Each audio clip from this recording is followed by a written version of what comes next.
soir et que la nuit est noire, lorsque la lune blanche s'arrondit dans le ciel, chacun d'entre nous sait que la meilleure place au coin du feu est celle des monstres et merveilles.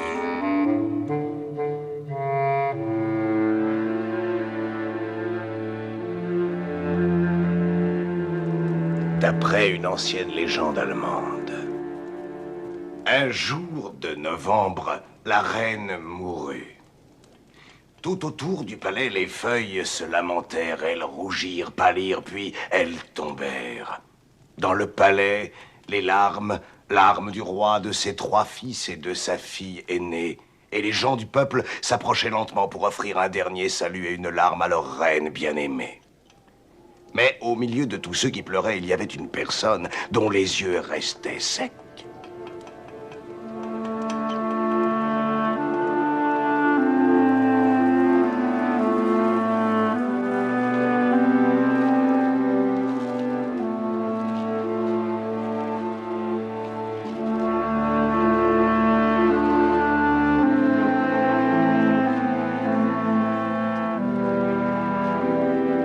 Parmi ceux qui pleuraient, il y avait une personne dont le cœur était glacé, dont l'âme était immobile, dont le sourire était trompeur, et qui déjà se réjouissait en pensant au jour où le roi voudrait combler sa solitude auprès d'une nouvelle reine. Et la sorcière, car c'était une sorcière, observait le roi de ses yeux secs et complotants. Il sera à moi. Elle complotait. À moi. Tout à moi. Vous aurez beau pleurer. Oh, son plan était simple, mais il était terrible. Elle était si avide de pouvoir, de majesté. Elle voulait gouverner toute chose. Elle voulait sentir le poids d'un cercle d'or sur sa tête. Elle le voulait si fort que son cœur et son âme en étaient rongés. Alors elle se mit à l'œuvre auprès du roi. Le roi n'aurait pas épousé une sorcière. Non, le roi ne voyait même pas la sorcière. Il ne sentait rien, ni la tiédeur du soleil, ni la fraîcheur de la pluie. Il ne sentait que le poids du passé, celui des jours et celui des nuits. Les souvenirs le tiraient par la manche. Son pauvre cœur de roi avait été brisé. Mais la sorcière aurait pu charmer la peau d'un crapaud. Et tout son pouvoir, elle le jeta sur le roi. Elle s'insinua, elle s'approcha tout doucement, et le passé le tirait d'un côté, tandis qu'elle patiemment tirait le roi de l'autre. Le roi, lorsqu'il la regardait, croyait revoir le cher visage de sa reine défunte, et il le voyait, oui. Vous êtes revenu, lui disait-il. Ce sera... Notre petit secret. Oui. Mais c'est de la sorcellerie. Oh oui, c'était un envoûtement et un vrai. J'ai quelque chose de merveilleux à vous dire. Une femme est entrée dans ma vie. Enfant, nous allons nous marier. Nous allons de nouveau être heureux. J'espère que vous m'accepterez comme une amie. Et bientôt, très bientôt, j'espère, comme votre mère. Notre mère est morte. Nous voulions dire comme une seconde mère, n'est-ce pas? Oui. Bientôt. Bientôt. Vous l'accepterez pour moi? Je vous en prie. Eh oui, tous s'embrassent, toute la famille. Mais la sorcière observait. Et elle les maudit un par un. Ils étaient ses rivaux, ils étaient ses ennemis, ses 4 enfants endeuillés qui pleuraient leur mère. Et la jalousie, l'envie, la haine lui mirent la lèpre au cœur. Elle ne partagerait pas. Elle voulait tout. Alors elle sema des graines de frayeur dans la vie des enfants. Les marches se brisaient, les chevaux s'emballaient, les balcons s'effondraient, le coffre à jouets lui-même s'emplit d'horreur. Bien sûr, la sorcière était toute de miel, toute de sucre et de miel. Mais il arrivait parfois que le roi saisisse un de ses regards et il voyait alors derrière le miel l'abeille. Ah, c'est vrai ça. Et les abeilles, ça pique. Oh, je déteste cette sorcière. Ah, le pauvre homme, déchiré en deux, enchanté par sa nouvelle reine, effrayé pour ses enfants, que pouvait-il faire? J'ai dit que j'allais vous mener en vacances. Nous y sommes presque. Une forêt? Une forêt magique.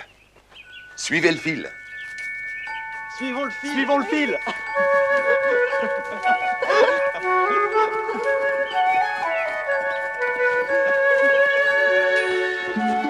C'est charmant, c'est parfait. Il y a un ruisseau et une maison. C'est magnifique. Oh oui, c'était charmant, c'était rose, c'était parfait. Les petits princes chantaient, gambadaient, gazouillaient, comme si un poids s'était levé de leurs épaules. Et leur sœur s'assit au bord du torrent, y baigna ses pieds et songea à leur mère, comme toujours lorsqu'elle était heureuse. Ceci est votre pays secret. Personne ne peut y parvenir sans suivre le fil. Je viendrai vous voir chaque jour. Vous nous avez conduits ici à cause d'elle, n'est-ce pas? Notre belle-mère? Non, bien sûr que non. Comment peux-tu penser une chose pareille? Mais la princesse avait raison, comme elle avait raison, car à l'instant même où elle parlait, la sorcière, sa belle-mère, étudiait d'affreux grimoires et d'horribles envoûtements dans le secret du donjon. Entre le pouvoir et elle, les enfants se dressaient comme des obstacles, sans cesse grandissant, sans cesse assombrissant l'avenir.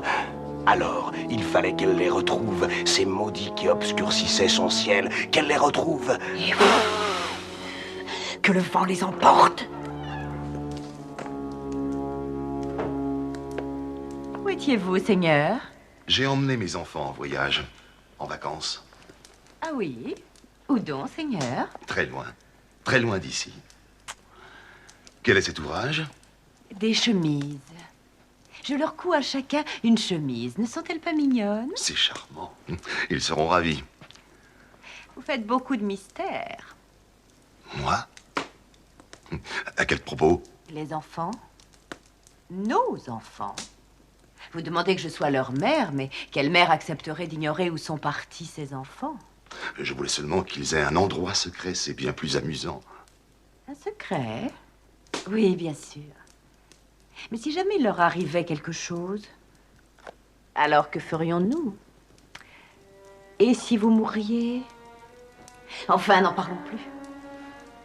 Vous ne voulez rien me dire, c'est tout à fait votre droit. Ce sont vos enfants. Je ne suis que leur belle-mère.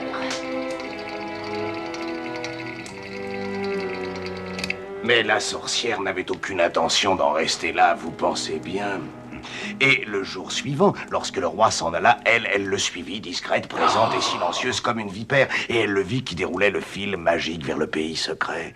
Alors elle le déroba furtivement d'un léger tour de main. Oh, j'ai peur. Et bientôt, elle le laissa se dérouler et la conduire vers les enfants.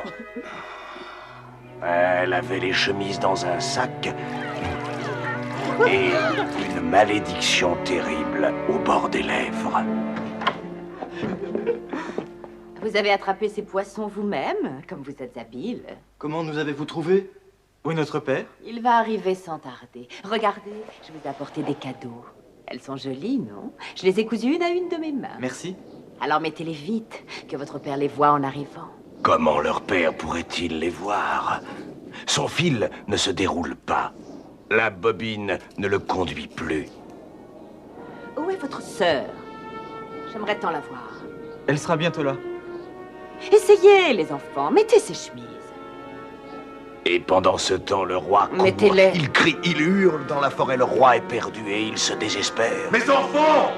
La chemise brûle, les ailes vont battre, les becs vont claquer, les yeux vont... Qu'est-ce que vous dites? La chemise brûle, les ailes vont battre, les becs vont claquer, les yeux vont pleurer. La chemise brûle, les ailes vont battre, les becs vont claquer, les yeux vont pleurer. La chemise brûle, les ailes vont battre, les becs vont claquer, les yeux vont pleurer. La chemise brûle, les ailes vont battre, les becs vont claquer, les yeux vont pleurer. La chemise brûle, les ailes vont battre, les becs vont claquer, les yeux vont pleurer. La chemise brûle, les ailes vont battre, les becs vont claquer, les yeux vont pleurer.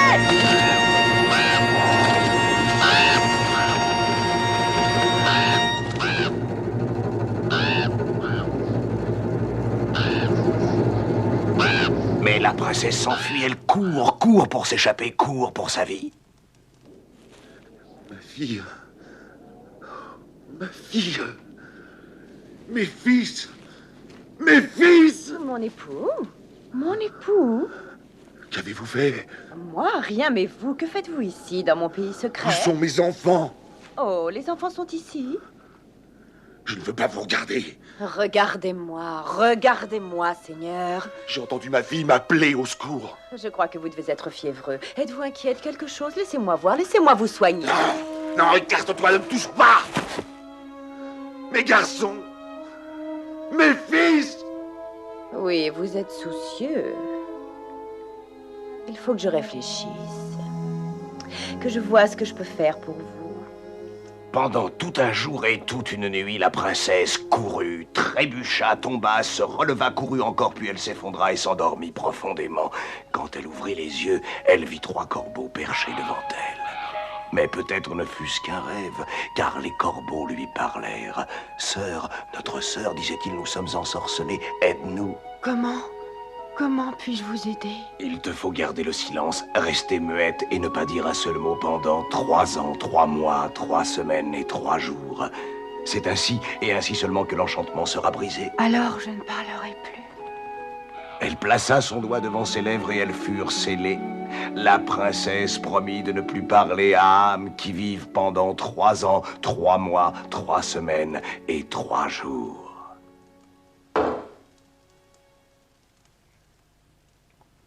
La princesse, elle ne pouvait plus parler à personne. Non, Bonjour, au revoir, ni même j'ai faim. non, Écrire, est-ce qu'elle avait le droit d'écrire ou pas? rien du tout. Si elle disait un mot à âmes qui vivent, ces malheureux frères demeureraient corbeaux pour toujours. Telle était la puissance de la malédiction de leur belle-mère. Alors la princesse se fit un abri du vieux tronc creux d'un grand arbre mort. Et elle resta silencieuse tandis que passait semaine après semaine. Jusqu'à ce qu'un jour, un jeune prince, qui se trouvait loin de son royaume, franchit le torrent. Et dans l'eau pure, il voit flotter un mouchoir. Bonjour, ce doit être à vous. Approchez. Vous êtes envoûté, c'est bien ça? Vous ne pouvez pas parler?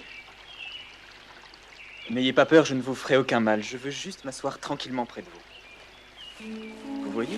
Tout en lui parlant, il s'assied devant elle. Il sort de son sac une miche de pain et lui en offre. Et tandis qu'elle mange, la pauvre affamée, toute silencieuse, il lui parle, lui. Il parle de son passé, de son présent, de ses projets. Mais tout en parlant, il ne cesse de penser. Quels beaux yeux! Il ne cesse de se répéter.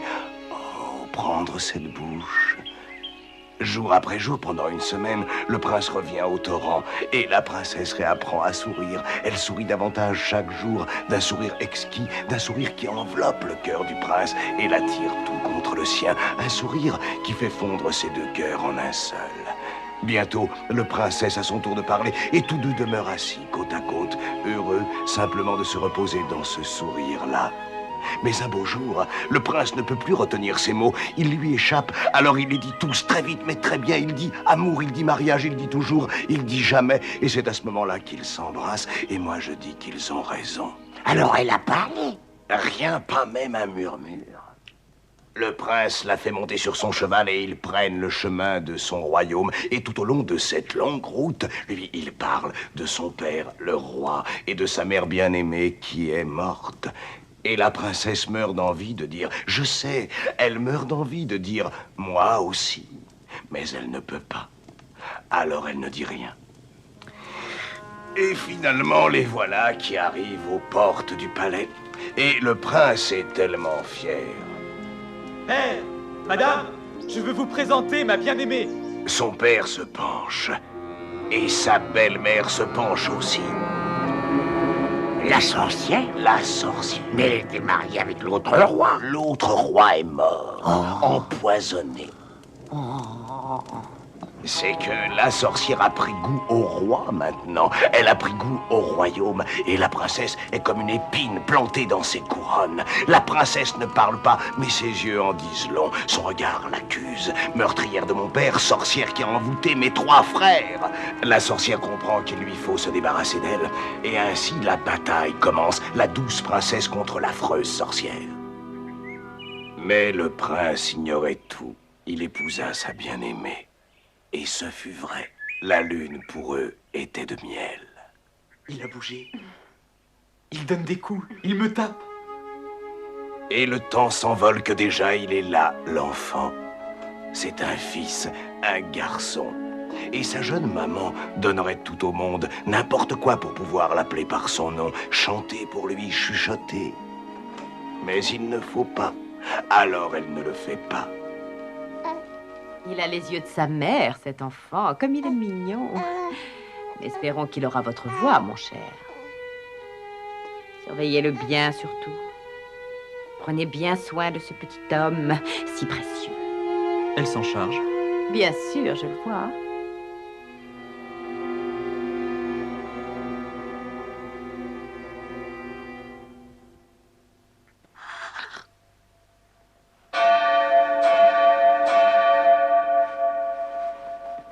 Quoi? Qu'y a-t-il?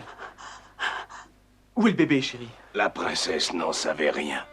Elle ne pouvait rien dire, et nul ne savait ce qu'était devenu le bébé. Quelle souffrance intolérable!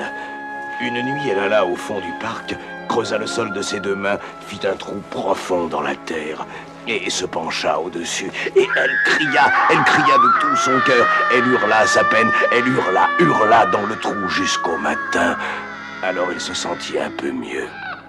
Et quand elle leva les yeux vers le ciel, elle vit ses frères, les 3 corbeaux qui tournoyaient au-dessus d'elle. Les jours passent, semblait-il dire. Tiens ta promesse. Tiens ta promesse. Votre père et moi sommes désolés pour vous deux. Merci. Désolés. Ne se pourrait-il pas... Vous ne pensez pas que la princesse aurait pu... Enfin, ne pas vouloir de cet enfant, qui sait? Elle l'aimait si fort. Oui, bien sûr, c'est vrai. Stupide. Ne pensez plus à ce que je vous ai dit. Vous voulez? Chérie, où étais-tu partie? Je t'ai cherché partout. Qu'est-ce que tu as sur les mains? Et qu'est-ce que c'est? De la terre? Peut-être que la princesse a creusé un petit trou. Qu'avez-vous pu creuser? Comme vous devez être malheureux qu'elle soit muette. Je déteste cette sorcière. Je parie que c'est elle qui a pris le bébé. Nul n'en sut rien, ou nul n'en dit rien. Et quand on apprit que la princesse allait avoir un second bébé, chacun garda sa joie pour lui, silencieuse. Ainsi, 2 ans et 2 mois après avoir fait vœu de silence, la princesse eut un second fils, un second garçon. Elle ne le quittait pas des yeux, pas un seul instant. Mais l'épuisement finit par avoir raison d'elle. Elle cessa de lutter, ses yeux cessèrent de veiller et ses paupières de battre. Mais quand elle s'éveilla...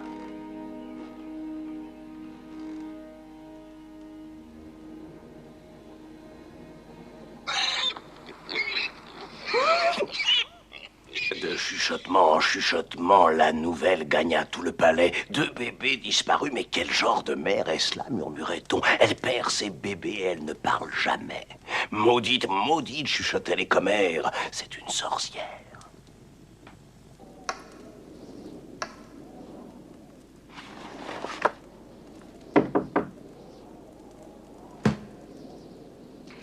Oui? Vous savez, avant, pour mon premier fils, vous aviez eu des doutes sur ma femme. J'avais dit impossible, mais maintenant je ne sais plus, j'ai si peur. Oh, je sais. Je vous comprends. Et elle attend un nouvel enfant. Je ne supporterai pas... Chut.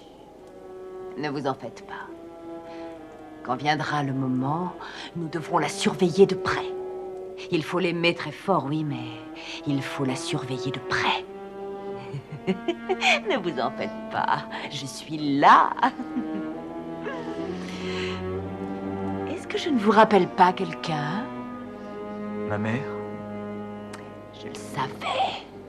Ainsi, 3 mois plus tard, lorsque naquit l'enfant... Chérie, notre fils, notre merveilleux petit garçon, tu sais ce que j'aimerais faire? J'aimerais peut-être l'emmener avec moi pendant quelques jours, dans un endroit sûr, là où personne ne pourrait lui faire de mal. Je savais qu'elle refuserait. Naturellement. Eh bien, comme il est tard, restez auprès d'elle jusqu'au matin. Ensuite, nous verrons. Demeurez près d'elle et veillez sur l'enfant. C'est un amour. Un amour. Ils demeurèrent donc côte à côte, le cœur tout gonflé d'amour et de tendresse, admirant leur enfant tout neuf, aux mains en forme de petite étoile.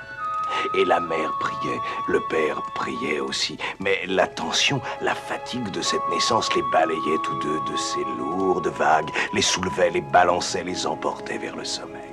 Et pendant 1 minute, 2 minutes, 3, ils dormirent. Puis, quand le prince se réveilla...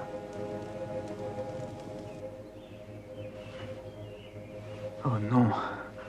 Oh non! Qu'en as-tu fait? Que se passe-t-il? Qu'est-ce qu'il y a? C'est horrible. Je ne peux pas le croire. C'est une sorcière. Mes pauvres bébés. Mes pauvres fils. Ouais, qu'on la porte au bûcher, cette sorcière. Demain, elle brûlera sur le bûcher. Ainsi fut-il décrété que 3 années, 3 mois, 3 semaines et 3 jours après avoir fait vœu de silence, cette malheureuse, cette innocente princesse serait brûlée. Mais pourquoi ne parle-t-elle pas? Elle peut parler maintenant, non? Non, pas encore, pas avant qu'il soit midi. Oh.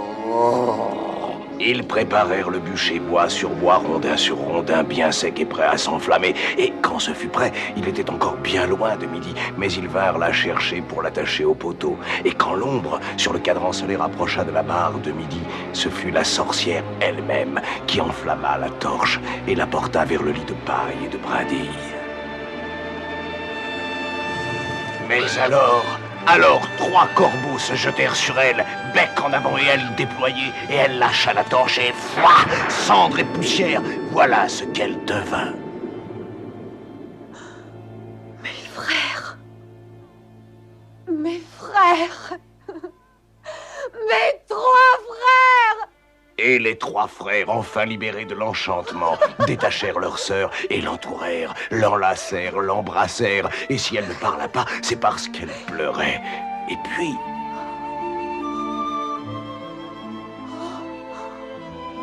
Chérie. Car enfin tout lui était rendu. Ah, le bonheur! Celle qui avait su tenir sa promesse, la princesse silencieuse, eut sa récompense. Elle avait le cœur bien assez grand pour accueillir 3 frères, 3 fils et un mari repenti. Et elle sourit tant et tant qu'elle ne cessa plus de sourire. Eh ben, tant mieux. Moi, je croyais que les bébés avaient été tués. Non, la sorcière les avait jetés au fond d'un puits. Mais les corbeaux le savaient et ils les avaient repêchés, gardés, élevés, aimés, et ils furent tous heureux jusqu'à la fin. Oui, d'accord, mais ça ne faisait pas 3 ans, 3 mois, 3 semaines et 3 jours exactement, n'est-ce pas? Non, monsieur l'horloger. Hein? La princesse avait parlé 3 minutes trop tôt. Et c'est pour ça que le plus jeune frère garda toujours l'une de ses ailes. Mais ça ne le gênait pas, et moi non plus. Et ça ne devrait pas te gêner davantage, mon cher. Ouf. Et voilà l'histoire des 3 corbeaux.